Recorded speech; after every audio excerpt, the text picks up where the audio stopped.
Hola, hola a todos, bienvenidos a nuestra cuarta clase de ajedrez. Recuerden antes de iniciar o lavarse las manos muy frecuentemente con agua y con jabón.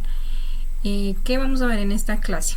En esta clase vamos a aprender el concepto de enroque corto y enroque largo, y vamos a ver algunos ejemplos de cuándo se puede enrocar y cuándo no.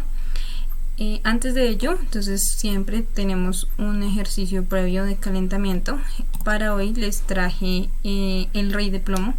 Esto es un juego que pueden hacer en la casa con los hermanos, con los papás, con las mamás, con la abuelita, con el abuelito. ¿Cuál es la idea?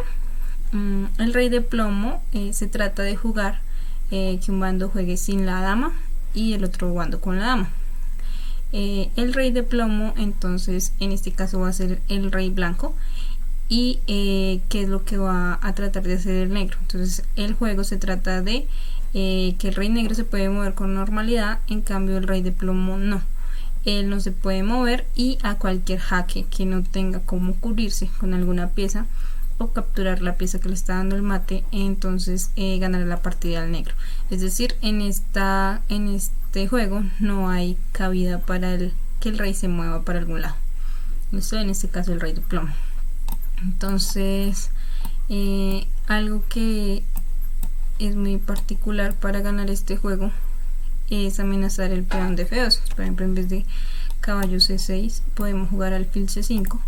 Listo, y por ejemplo este juega lo mismo, y cuando el rey viene el alfil y da el jaque, en F2 pues el rey no lo puede capturar porque se supone que es el rey de plomo y no se puede mover, entonces ahí ganarían las negras, a pesar de que no tienen la dama. Listo, es muy interesante jugarlo porque siempre hay que cuidarse de los posibles jaques. Bueno, ahora sí, vamos a introducir entonces el concepto de enroque.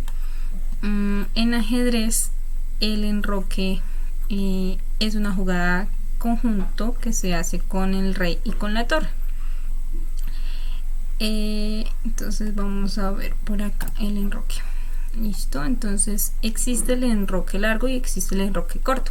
El enroque corto se hace en el flanco de rey. Entonces esta vez vamos a partir el tablero por la mitad de forma vertical. Entonces tenemos la columna de rey, que es donde se ubica en su posición inicial, y tenemos la columna de dama.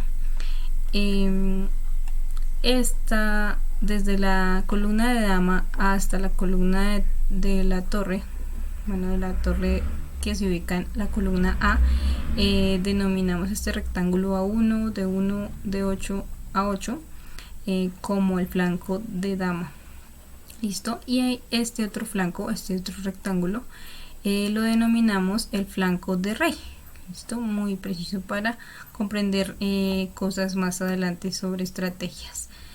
Listo, entonces este es nuestro flanco de rey, y notamos entonces el enroque corto con la torre más cercana al rey, en este caso la torre de la columna H.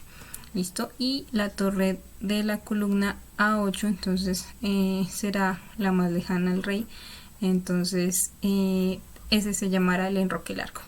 ¿Cómo se hace el enroque? Entonces el enroque se realiza con el rey y la torre. Entonces el rey realiza dos pasos hacia la torre, y vean que lo hace automático. La torre gira alrededor del rey y se pone al lado. Listo, ese es el enroque corto. Y en la anotación vemos acá que el enroque corto se escribe un 0, un guión y un 0. El enroque largo es el mismo movimiento, sino que con la torre más lejana. Entonces veamos, dos pasos el rey y la torre automáticamente se mueve al lado, o sea, girando al lado del rey. Listo, entonces este es mi enroque largo y se escribe con 3 ceros. Listo, así como se muestra en la anotación. ¿Cuándo podemos hacer el enroque corto? El enroque corto lo podemos hacer cuando ninguna de las dos piezas se ha movido. Es decir, si durante la partida el rey se movió y vuelve a su puesto y después quiere enrocarse, pues ya no lo va a poder hacer porque ya se ha movido de su posición inicial.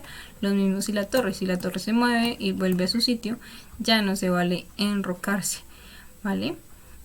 ¿Qué otra cosa se tiene que tener en cuenta para enrocarse? Las casillas deben ser libres, donde el espacio del rey y la torre debe estar libre, sin ninguna pieza. Y además no debe estar atacada ninguna de las casillas por donde pasa el rey, ni tampoco el rey puede estar en jaque. Entonces, por ejemplo, si la dama diera jaque acá, supongamos que juegan acá, listo, si dieran jaque acá las negras al rey, listo, el rey no podría enrocarse en este momento porque se encuentra en jaque. Entonces algo que hay que tener en cuenta es que cuando estamos en jaque no nos podemos enrocar.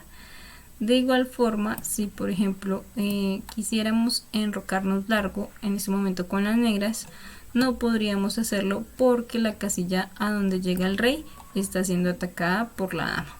Luego tampoco se puede enrocar largo cuando se está atacando las casillas por donde pasa el rey. Pero veamos que no hay ningún inconveniente. Bueno, vamos a ver unos ejemplos acá. Acá. Y vamos con este ejemplo. Digamos, en esta posición es posible enrocarse largo, ¿sí? No hay ningún inconveniente. Bueno, esto no me deja. Veamos que, por ejemplo, movamos el alfil acá. Estamos amenazando la torre. Sin embargo, pues no hay ningún problema. Si la torre está amenazada, me puedo enrocar largo, desde que eso no afecte que el camino del rey no esté atacado, no importa si la torre está atacada. Entonces ahí nos podemos enrocar largo. En esta posición no podemos enrocarnos corto porque la casilla donde llega el rey está siendo atacada por el alfil. Luego el enroque corto acá no es posible.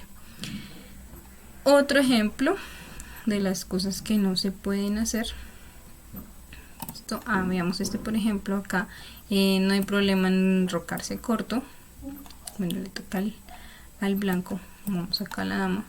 Esto aquí no hay problema porque ninguna de las casillas por donde pasa el rey está siendo atacada por una pieza enemiga.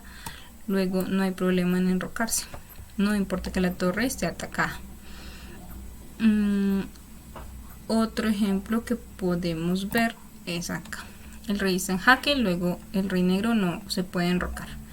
¿Listo? El rey blanco, por el contrario, no está en jaque, pero no se puede enrocar para ninguno de los dos lados. ¿Por qué? Porque el alfil de D4 está amenazando la casilla G1, que es donde va a llegar el rey cuando se enroque, ¿verdad? Cuando se enroque corto. Y por el otro lado tenemos al caballo que está amenazando la casilla D1, y entonces el rey no podría pasar por ahí porque se estaría atacada. Entonces luego el rey blanco tampoco puede estar enrocado, a pesar de que no está en jaque. Listo. Bueno, el enroque es muy importante en las partidas y cuando juguemos. Únicamente nos podemos enrocar una vez durante la partida, y es muy importante. ¿Por qué? Porque el rey no puede estar en el centro porque se expone a muchos ataques. Luego el rey debe ser enrocado para protegerlo. Listo. Y además para completar el desarrollo de las piezas. ¿Por qué? Porque las piezas, ya hablamos del desarrollo, es cuando las piezas salen de su posición inicial, y el desarrollo se completa cuando, por ejemplo, acá podemos hacer el enroque largo y también podemos hacer el enroque corto. Listo. Cuando se completa el desarrollo, cuando las dos torres se conectan, ¿sí? Cuando ellas tienen la libertad de moverse por la primera fila, entonces decimos que el desarrollo se ha completado. Entonces ahí es cuando viene la parte del medio juego. ¿Listo? Hasta que las torres no se conecten no podemos decir que nos hemos desarrollado. Bueno, esto fue la clase de hoy. Espero hubieran entendido lo que es el enroque corto, el enroque largo, los flancos y la importancia que tiene el enroque durante la partida. Listo, muchas gracias. Nos vemos en un próximo